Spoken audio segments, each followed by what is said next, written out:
मैं आजाद पाकिस्तान में पैदा हुआ था। मेरे माँ बाप गुलाम हिंदुस्तान में पैदा हुए थे और जब हिंदुस्तान की हम गुलामी कर रहे थे तो 2 दफा जब बरतानिया ने 2 जंगों के अंदर शिरकत की, पहली जंग अजीम और दूसरी जंग अजीम, लाखों लोगों ने यहां से लड़े और अंग्रेज के लिए कुर्बानियां दी, लेकिन कभी उनको किसी ने नहीं पूछा, ना कभी इनका शुक्रिया अदा किया गया, क्योंकि हिंदुस्तान गुलाम था। गुलामों की कोई इज्जत नहीं होती। जब अमेरिका की जंग हुई 9/11 के बाद और पाकिस्तान ने अमेरिका की जंग में शिरकत की, तो सबको आपको पता है कितने पख्तूनख्वा से लोगों ने कुर्बानियां दी अंग्रेज की जंग में, अमेरिकनों की जंग में।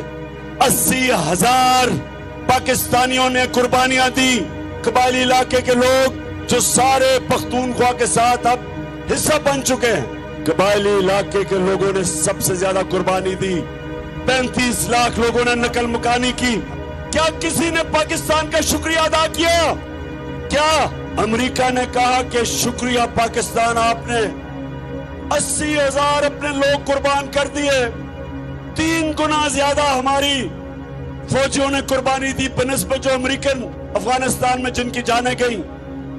किसी ने शुक्रिया अदा नहीं किया, बल्कि वहां से आवाजें उठी अमेरिका से कि पाकिस्तान की वजह से वो जंग नहीं जीत सके अफगानिस्तान में। जरदारी और शरीफ 10 साल जब इन्होंने हुकूमत की, 2008 और 18 के दरमियान 400 ड्रोन अटैक हुए पाकिस्तान के ऊपर। और कबायली इलाके में आप जानते हैं कि ड्रोन अटैक क्या होता है। 4000 मील दूर बैठ के एक कमरे के अंदर कंप्यूटर गेम खेली जाती है। बटन दबा के एक आदमी बैठा होता है, सामने कंप्यूटर स्क्रीन होती है उसके, यहां से उसको पैगाम जाता है कि जी इस एरिया में दहशतगर्द है। 4000 मील दूर बैठ के वो बटन दबाता है, बम गिरता है, नीचे कौन मरता है कभी किसी को पता नहीं चला। लेकिन सुने जरा मेरी बात, वहां औरतें बच्चे मरे, बुजुर्ग मरे।